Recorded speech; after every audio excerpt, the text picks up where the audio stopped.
There are some stories from the Wild West that never made it into the history books, stories that were whispered around campfires and passed down through generations like precious secrets. This is one of those stories. It is about a woman who carried shame like a heavy chain around her neck, about a baby nobody wanted to claim, and about a cowboy whose heart was bigger than the vast prairie sky. In a time when the frontier was rough and unforgiving, when survival meant following strict rules and judging those who broke them, one man decided that love mattered more than reputation. He looked at a woman the world had thrown away and said words that would echo through time. He said he wanted both of them. This is not just a tale of romance or rescue. This is a story about courage that changed lives, about second chances given when no one else would offer them, and about how one simple choice made under the stars could reshape an entire future. From the dusty streets of a forgotten town to the wide-open ranges where anything seemed possible, this journey will take you into the heart of what it truly meant to be human in the untamed West. Her name was Emma, and she was 24 years old when her world fell completely apart.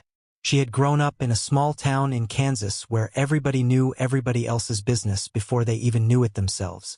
Emma had been a good girl, the kind who went to church every Sunday, helped her mother with the washing, and dreamed of becoming a schoolteacher one day. She had soft brown hair that curled around her face, gentle eyes that reflected kindness, and a smile that could light up a room when she was happy. But all of that changed when she met a traveling salesman named Charles who came through town selling fine fabrics and making big promises. Charles was handsome and smooth-talking, and he told Emma she was the most beautiful girl he had ever seen. He promised her marriage and a life in the city, painted pictures with his words that made her believe in a future she had only dreamed about. Emma believed every word he said because she had never learned that some people lie as easily as they breathe. When Charles left town promising to return for her in 3 months with a ring and a wagon to carry her away to their new life together, Emma waited with a heart full of hope. But Charles never came back. What did come was the realization that she was carrying his child.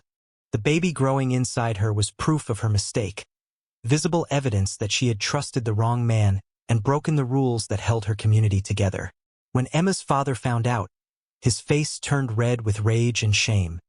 He told her she had disgraced the family name and that she could no longer live under his roof. Her mother cried but did not argue with her husband's decision. In those days, a father's word was law, and a fallen daughter had no rights. Emma packed her few belongings into a small cloth bag and walked away from the only home she had ever known. She walked down the main street of her town as people stared and whispered behind their hands. Shopkeepers who had smiled at her all her life now looked through her as if she did not exist. Women clutched their children closer when she passed, as though Emma's bad fortune might somehow spread like a disease. The preacher saw her leaving and did not offer help or comfort, only a stern reminder that sin carries consequences. Emma kept her head up as best she could, but inside she was breaking into pieces. She had nowhere to go and no idea how she would survive.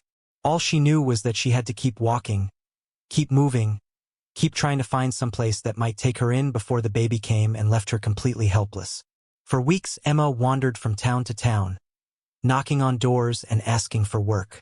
She offered to clean, cook, sew, or do any kind of labor that might earn her a meal and a place to sleep. But every door closed in her face. When people saw her condition, they made quick judgments and even quicker rejections. Some were cruel about it, calling her names that made her cheeks burn with humiliation. Others were simply cold, telling her they had no work for someone like her before shutting the door with finality. Emma learned what it meant to be invisible and despised at the same time. She slept in barns when she could find them, in the open air when she could not. She ate whatever scraps she could find or afford with the few pennies she had left. Her shoes wore through from walking, her dress became dirty and torn, and her body grew thin everywhere except her growing belly. Still, she kept moving westward, following some instinct that told her the frontier might be more forgiving than the settled towns she was leaving behind. When Emma finally stumbled into a place called Redemption Creek, she was exhausted beyond measure and nearly out of hope. The town sat in a valley between low mountains, with a creek running through it that gave the place its name. It was a cattle town, rough around the edges, with more saloons than churches and more cowboys than families. The main street was lined with wooden buildings that looked hastily built, and everything was covered in a layer of dust that never seemed to settle. It was not pretty or refined, but it had a certain raw energy that came from being on the edge of civilization. People here had come to start over, to escape their pasts, or to make their fortunes in a land that asked no questions. Emma thought maybe, just maybe, this was the kind of place that might give her a chance. She found a boarding house run by a stern woman named Mrs. Patterson who looked Emma up and down with a critical eye. When Emma asked about a room, Mrs. Patterson asked how she planned to pay for it. Emma admitted she had no money but offered to work for her keep. She said she could clean rooms, help with cooking, do laundry, anything at all. Mrs. Patterson's expression remained hard and suspicious. She asked Emma directly about her situation, and Emma, too tired to lie, told her the truth. She was alone, expecting a baby, and desperately needed help. Mrs. Patterson shook her head firmly. She said she ran a respectable establishment and could not have someone like Emma living there. It would drive away her other boarders and ruin her reputation. Emma felt what little hope she had left drain away like water through her fingers. She sat down on the wooden steps outside the boarding house and tried to think of what to do next. The sun was setting, painting the sky in shades of orange and purple, and the evening air was growing cool. Emma wrapped her thin shawl around her shoulders and placed her hands on her belly where the baby was moving. She whispered to her unborn child that she was sorry. Sorry she could not provide better. Sorry she had made such terrible mistakes. Tears rolled down her cheeks, and for the first time since leaving home, Emma felt herself giving up. Maybe it would be easier to just stop fighting, to lie down somewhere and let the cold or hunger take them both. At least then the struggle would be over and the baby would never have to face the cruelty of a world that had already rejected it before even being born. That was when she heard the sound of boots on wood and looked up to see a man standing a few feet away.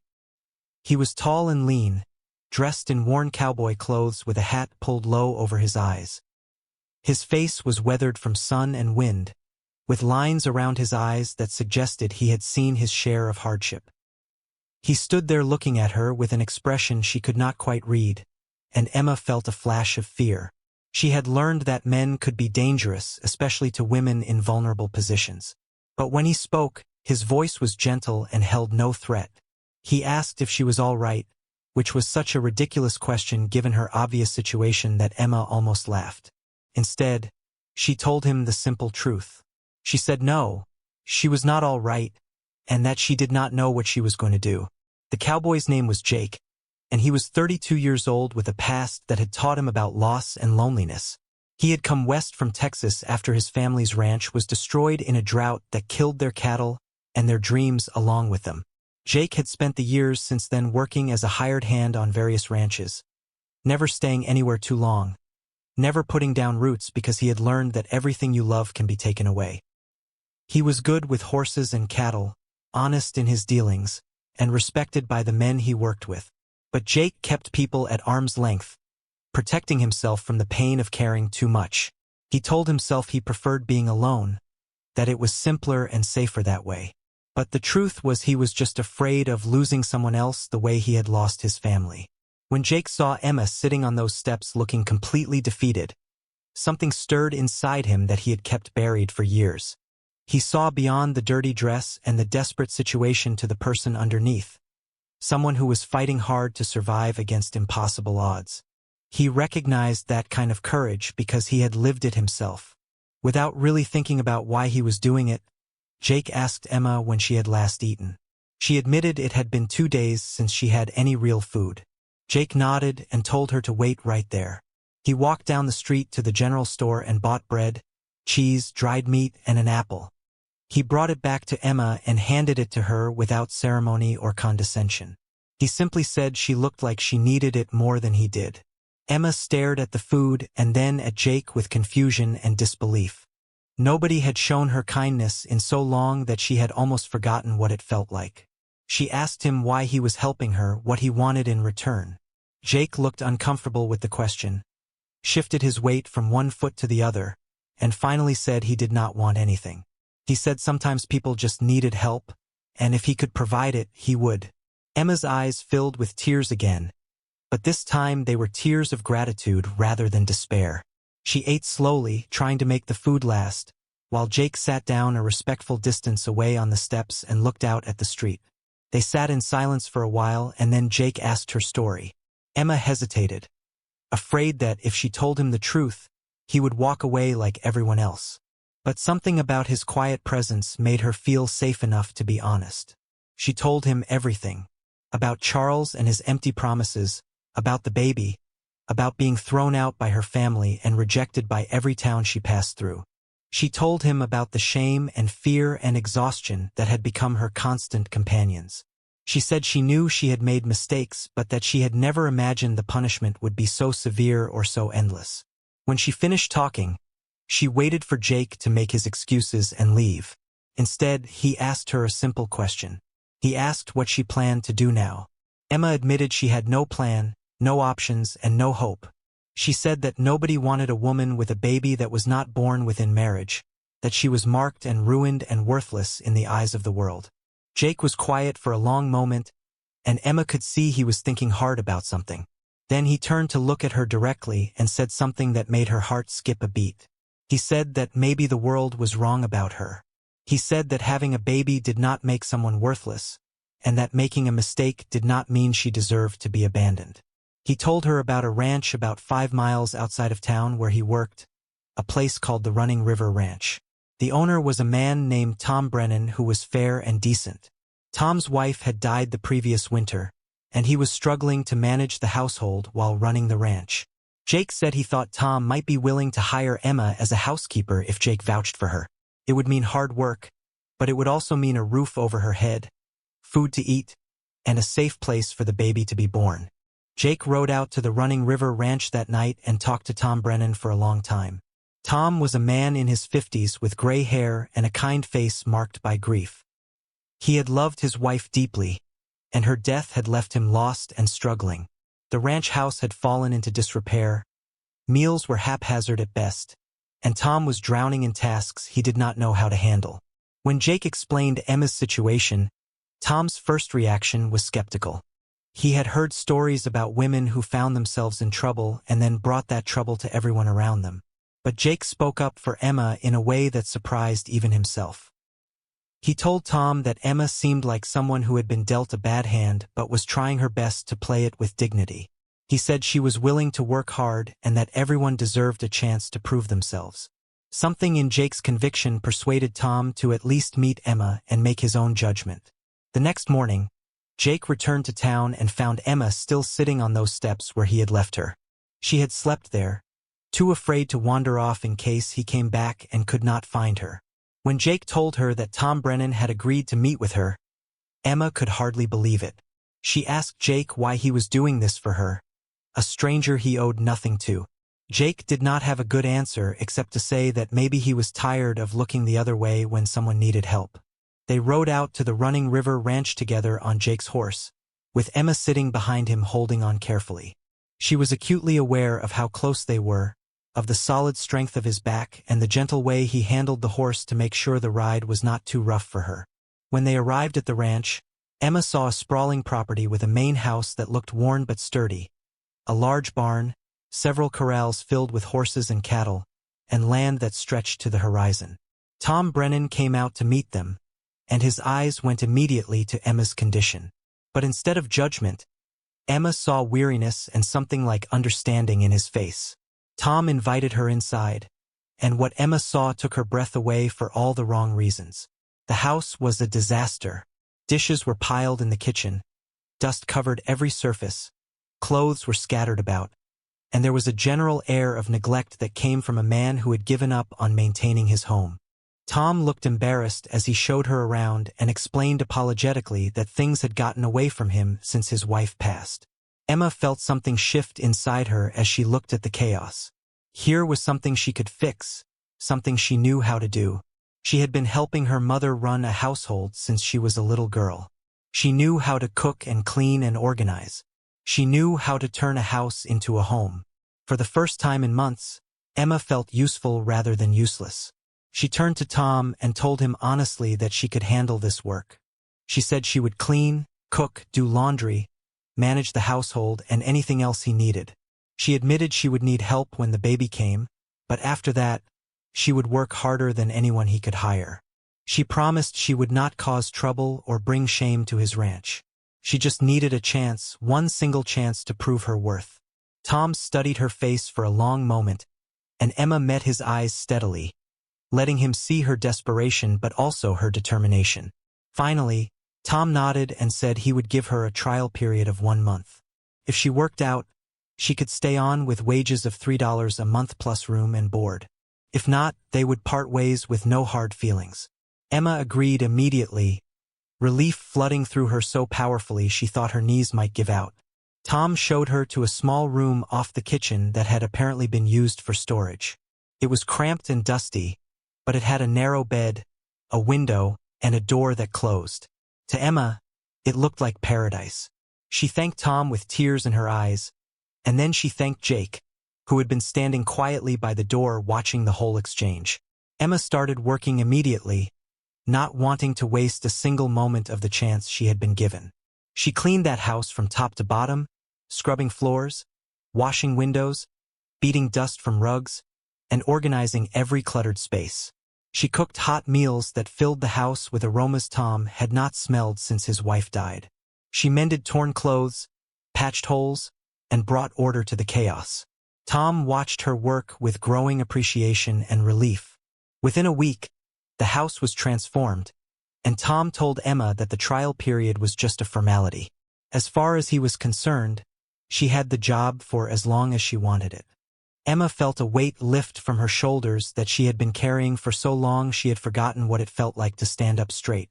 Jake came by the ranch every evening, ostensibly to check on the horses or discuss ranch business with Tom, but really to see how Emma was doing. He would sit at the kitchen table drinking coffee while Emma worked, and they would talk about small things. Jake told her about the horses he was training and the cattle drives he had been on. Emma told him about the books she used to read and the dreams she used to have about teaching children. Slowly, through these quiet conversations, they became friends. Emma began to look forward to Jake's visits, to the sound of his boots on the porch and his low voice filling the kitchen. Jake found himself thinking about Emma during the day while he worked, wondering if she was all right, if she needed anything, if she was happy. As Emma's pregnancy advanced, both Jake and Tom became protective of her. They insisted she rest more and work less, though Emma resisted because she was afraid of being seen as lazy. Tom hired a young girl from town to help with the heavier chores so Emma would not strain herself. Jake brought her little gifts when he came to visit. Wildflowers picked from the range, a book he had borrowed from someone, once a piece of ribbon he thought she might like. Emma treasured these small kindnesses more than gold. She had been treated like garbage for so long that every act of respect and care felt like a miracle. She began to believe that maybe she was not worthless after all, that maybe she deserved kindness and a future. The baby came on a warm summer night when the crickets sang outside the windows.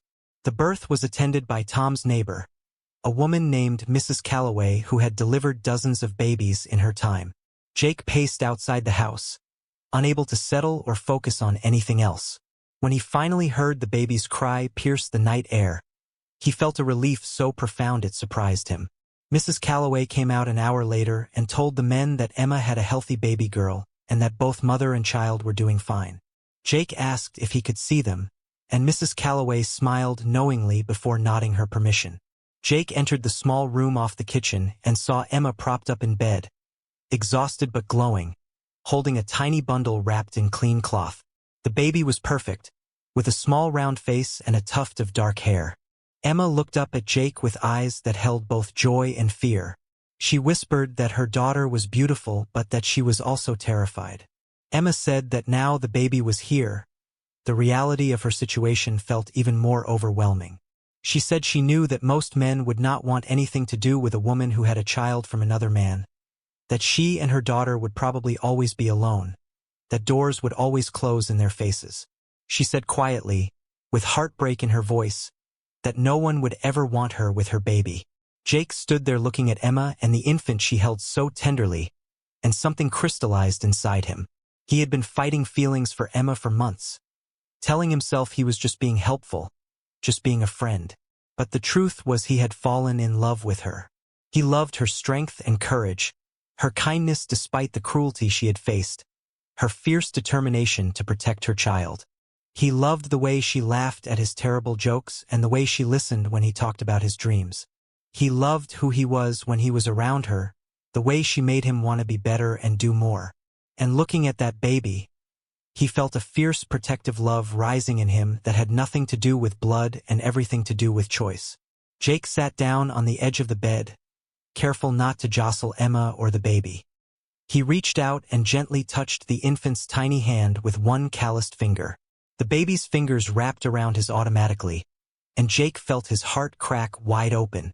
He looked at Emma and spoke words that came from the deepest part of himself. He told her she was wrong about no one wanting her. He said he wanted her. He said he wanted both of them.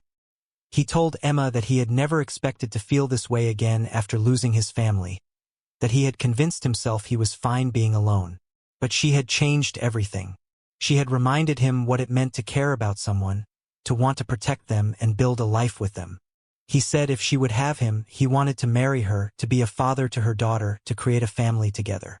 Emma stared at Jake with shock and disbelief. She thought perhaps the exhaustion and emotion of childbirth were making her hear things that were not real. She asked him if he understood what he was saying, if he truly knew what he would be taking on. She said that marrying her would mean accepting a child that was not his, facing judgment from people who would never approve, and tying himself to a woman with a shameful past. Jake listened to all of her protests and objections, and then he simply repeated what he had said. He wanted both of them, not despite Emma's baby, but including her baby, as part of the whole package he was choosing. He said love was not about finding someone perfect. It was about choosing someone and standing by that choice no matter what anyone else thought. Emma felt tears streaming down her face, but for the first time in longer than she could remember, they were tears of pure joy. She looked at this good, honest man who was offering her everything she thought she had lost forever. She thought about how he had helped her from the very first night when she sat hopeless on those steps. She thought about how he had vouched for her, protected her, and treated her with respect when no one else would. She thought about the quiet strength in him, the gentle way he spoke to her, and the way he looked at her daughter with love rather than judgment. And Emma realized that she loved him too, that she had been falling in love with him through all those evening conversations and small kindnesses. She whispered yes. She told Jake yes, she would marry him, and that she would spend the rest of her life being grateful for the man who saw her worth when the whole world said she had none. Jake and Emma were married a month later in a simple ceremony held right there on the Running River Ranch. There was no church that would have them, no preacher willing to officiate, but Tom Brennan found a justice of the peace from a neighboring county who agreed to perform the service.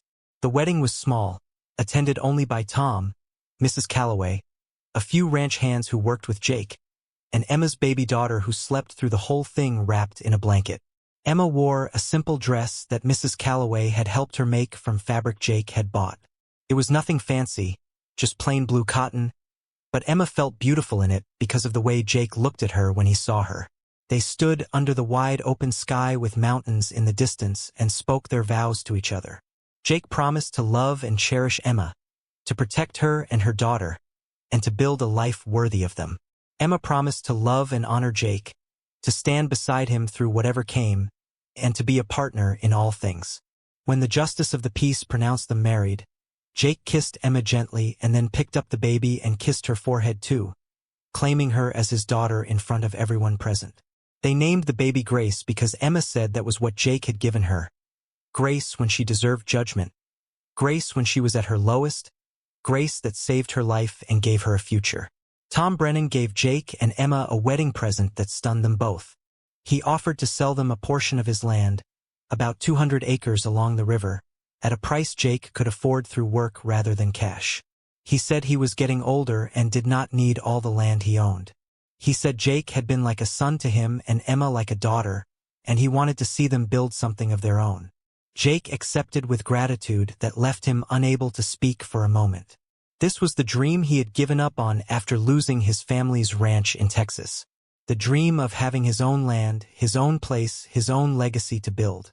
And now, somehow, it was becoming real. Jake and Emma built a small house on their new land, working side by side through the summer and into fall. It was not much at first, just a few rooms made from local timber, but it was theirs and they had built it together.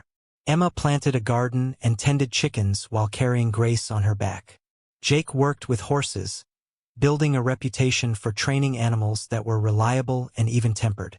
Money came slowly but steadily. Life was hard, but it was good. They went to bed exhausted every night and woke before dawn every morning. But they did it together, and that made all the difference. Emma would watch Jake playing with Grace, making her giggle and bounce, and feel overwhelming gratitude that this man had chosen them. Jake would watch Emma singing while she worked and see her smile return day by day, and he knew he had made the right choice. Not everyone was happy about Jake and Emma's marriage. When word spread through Redemption Creek and the surrounding ranches about what Jake had done, opinions were divided. Some people, especially those who knew Jake and respected him, figured he must have seen something worthwhile in Emma and were willing to give her the benefit of the doubt. Others, particularly some of the women in town, were scandalized. They said Jake had lowered himself by marrying damaged goods. They said Emma had trapped him somehow, that she must have used feminine wiles or manipulation to secure herself a husband. They predicted the marriage would fail, that Jake would realize his mistake and come to regret his choice. Jake heard the gossip and it made him angry, but he handled it in his own way. Whenever he went to town, he brought Emma and Grace with him, walking proudly down the main street with his family. He introduced Emma as his wife to anyone who would listen and held Grace like the precious daughter she was. He stared down anyone who dared to make a negative comment within his hearing and made it clear that insults to his family would not be tolerated. Emma was more affected by the judgment than Jake was, having already endured so much rejection. She felt the cold stares of the town women and heard the whispers that followed her. But Jake would squeeze her hand and remind her that those people did not matter, that what mattered was the family they were building together. Gradually, through simple persistence and decent living, Jake and Emma began to change some minds. They were reliable neighbors who helped when someone was in trouble. When a fire destroyed a nearby ranch's barn, Jake organized the rebuilding effort and Emma brought food to feed the workers. When illness struck several families during a harsh winter, Emma volunteered to help nurse the sick, leaving Grace with Mrs. Calloway so she could assist. Her competence and kindness during that crisis earned her respect from people who had previously judged her.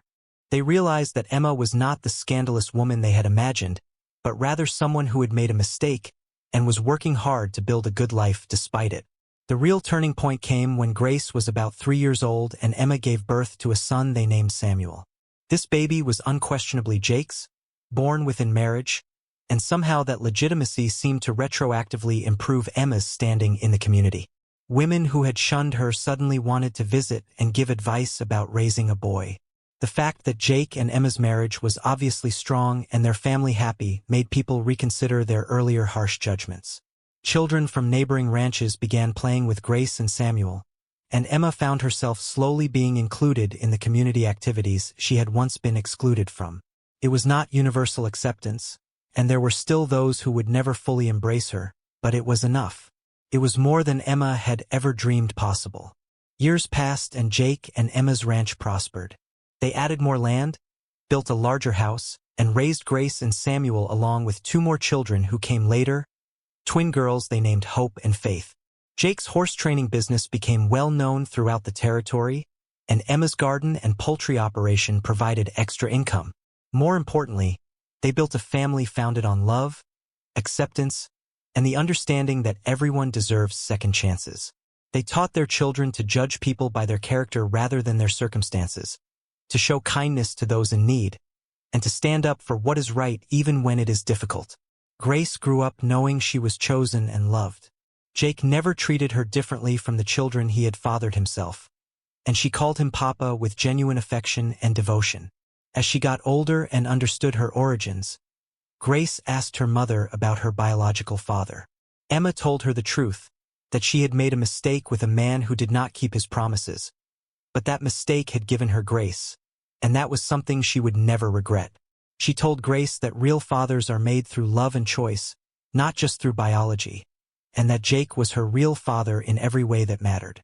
Grace understood and agreed, and she loved Jake all the more fiercely for choosing her when he did not have to. The story of how Jake and Emma met and married became something of a legend in the area. People pointed to them as an example of true love and redemption. Young people who made mistakes found hope in knowing that Emma had survived her shame and built a good life. Men learned from Jake that real strength meant showing mercy and compassion, not judgment.